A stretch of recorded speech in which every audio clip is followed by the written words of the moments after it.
Hi hello నమస్తే welcome back to my channel. మీరు నా ఛానల్కి రావడం ఇదే మొదటిసారి అయితే మన ఛానల్లో మూవీకి సంబంధించిన అయితే అప్డేట్స్ వస్తూ ఉంటాయి. సో మన ఛానల్ని సబ్స్క్రైబ్ చేయండి, అదేవిధంగా బెల్ ఐకాన్ ఆన్ చేసి పెట్టుకోండి.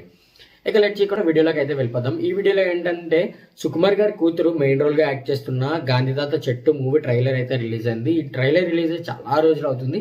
అయితే నేను చాలా లైట్ తీసుకున్నాను, ఎందుకంటే సుకుమార్ గారి అమ్మాయి కాబట్టి అన్ని అవార్డులు అవి వచ్చినట్టుగా పేపర్లో యాడ్ చేసుకుంటున్నారు. సో ఏముండదులే అనుకొని ట్రైలర్ కూడా చూడకుండా చాలా రోజులు నెగ్లెక్ట్ చేశాను. అయితే ఎందుకో చూడాలనిపించింది, చూసిన వెంటనే ఈ వీడియో అయితే చేయాలనిపించింది, ఎందుకంటే ట్రైలర్ అంత చక్కగా ఉంది. సో అన్ని అవార్డులు రావడానికి మెయిన్ రీజన్ కూడా అమ్మాయి యాక్టింగ్ అనే చెప్పుకోవాలి, వేరే ఏమీ కాదు. అంటే సుకుమార్ గారి మార్క్ కాదు, వాళ్ళ అమ్మగారు ప్రొడ్యూస్ చేయడం కాదు. అండ్ నెక్స్ట్ వచ్చేసి డైరెక్షన్ చెప్పుకోవాలి. డైరెక్షన్ అయితే చాలా చాలా బాగా నచ్చింది. సో వన్ బై వన్ ఈ ట్రైలర్లో పార్ట్స్ గురించి అయితే మనం మాట్లాడుకుందాం.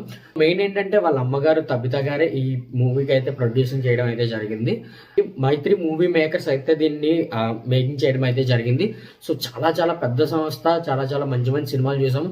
సో అలాంటి సంస్థ మూవీ ప్రొడ్యూస్ చేసిందంటే ఆ మూవీలో ఎంత కంటెంట్ ఉంటే చేసి ఉంటుందో ఒకసారి ఆలోచించండి. ట్రైలర్ స్టార్ట్ అవగానే అమ్మాయి పేరు గాంధీ గాంధీ గాంధీ అంటారు, కానీ అమ్మాయిని ఇంట్రడ్యూస్ చేయరనమాట. సో అమ్మాయి పేరు గాంధీ పెట్టుకోవడం ఏంటని చెప్పేసి ఒక అబ్బాయి అంటాడు. సో అలా ట్రైలర్ అయితే నడుస్తూ ఉండగా అమ్మాయి మంచి పనులు చేస్తూ ఉంటుంది అనమాట. అంటే గాంధీ తాత ఒక అమ్మాయిగా పుడితే ఎలా ఉంటుంది అనేది కరెక్ట్గా కొంచెం చూపించినట్టు అయితే చూపించారు.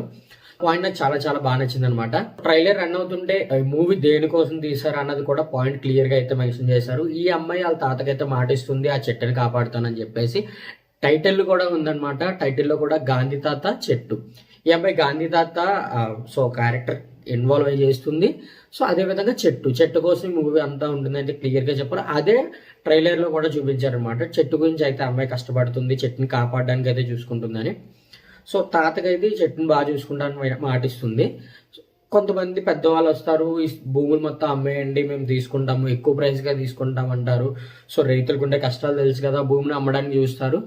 అమ్మే టైంలో ఈ అమ్మాయి ఆ చెట్టుని ఎలా కాపాడుతుంది అనేది సినిమా ఉంటుందని చెప్పేసి ట్రైలర్లో క్లియర్గా మెన్షన్ చేశారు. మెయిన్ ఇక్కడ చెప్పుకోవడానికి మంచి పాయింట్ ఏంటంటే ఒక లేడీ డైరెక్షన్ అయితే చేసింది, ఆవిడ పేరు పద్మ గారు. సో పద్మ గారు డైరెక్షన్ చేశారు. ఆ ట్రైలర్లోని లాస్ట్ కట్ ఉంటుంది, చెట్టుని నరుకుతూ ఉంటే అమ్మాయి జుట్టు రాలిపోయినట్టు అయితే చూపెడతారు అనమాట. ఎక్సలెంట్ అనమాట ఆ కట్. ఈ 2024లో వచ్చిన ఏ సినిమాలో కూడా అలాంటి కట్ అయితే నేను చూడలేదు, అంత బాగా కట్ చేశారు. సో ట్రైలర్ కట్ అయితే చాలా చాలా బాగా నచ్చింది నాకు. అండ్ పేరు పద్మావతి మల్లాడి. సో ఆవిడ డైరెక్షన్ కూడా నాకు చాలా బాగా అనిపించింది ట్రైలర్ చూసినంతసేపు. సో ఫుల్ మూవీ చూస్తే ఏ విధంగా ఉంటుంది అన్నది నేను ఇంకా ఎక్స్పెక్ట్ చేయలేను. సో ఫుల్ మూవీ ఏ విధంగా ఉంటుంది అన్నది మనం ముందుగా చూద్దాం. ఈ మూవీ అయితే 24th జాన్లో అయితే రిలీజ్ అవుతుంది అనమాట. 24th మరిగా డాక్టర్ అంటే చాలా కేర్ఫుల్గా ఉంటారు, కాల్ కిందన పెట్టరు. సో అలాంటి అమ్మాయి చేత మురికి గొట్టల్లో పరిగెట్టించారు, అదేవిధంగా పొలాల్లో పరిగెట్టించారు. సో ఇవన్నీ పక్కన పెడితే మూవీ కోసం గుండె చేయించుకుంటుందని నేను విన్న తర్వాత అయితే నేను ఫుల్ ఫిదా అయిపోయాను. ఎందుకంటే ఫస్ట్ మూవీకి ఇంత డేర్ చేసిందా అనిపించింది. అండ్ తను ఈ మూవీ అవార్డ్స్ చాలా తీసుకొచ్చింది. అండ్ నాకు తెలిసినంత వరకు మనీ పరంగా కూడా మంచి మంచి నెంబర్స్ని అయితే చూస్తుందని నేను అనుకుంటున్నాను. ట్రైలర్ లాస్ట్ కట్లో కూడా రఘుపతి రాఘవ రాజారాం అనుకుంటే అమ్మాయి ఏడుస్తూ చెప్తున్న వర్డ్స్ అయితే చాలా చాలా టచ్ చేశాను నన్ను అయితే. సో ఇలాంటి సినిమాలు తెలుగు ఇండస్ట్రీలో మరీ రావాలని అయితే నేను కోరుకుంటున్నాను. అవార్డ్స్ కూడా చాలా వచ్చాయి. ఇలాంటి అవార్డ్ విన్ అయ్యే మూవీస్ ఇంకా రావాలని అయితే కోరుకుంటున్నాను. సో మన ఛానల్ ఏంటంటే మూవీకి సంబంధించిన కంటెంట్స్ అనేవి వస్తూ ఉంటాయి. సో ఇంకా సబ్స్క్రైబ్ చేసుకోలేదా, సబ్స్క్రైబ్ చేసుకొని బెల్ ఐకాన్ యాక్టివేట్ చేసుకొని పెట్టుకోండి.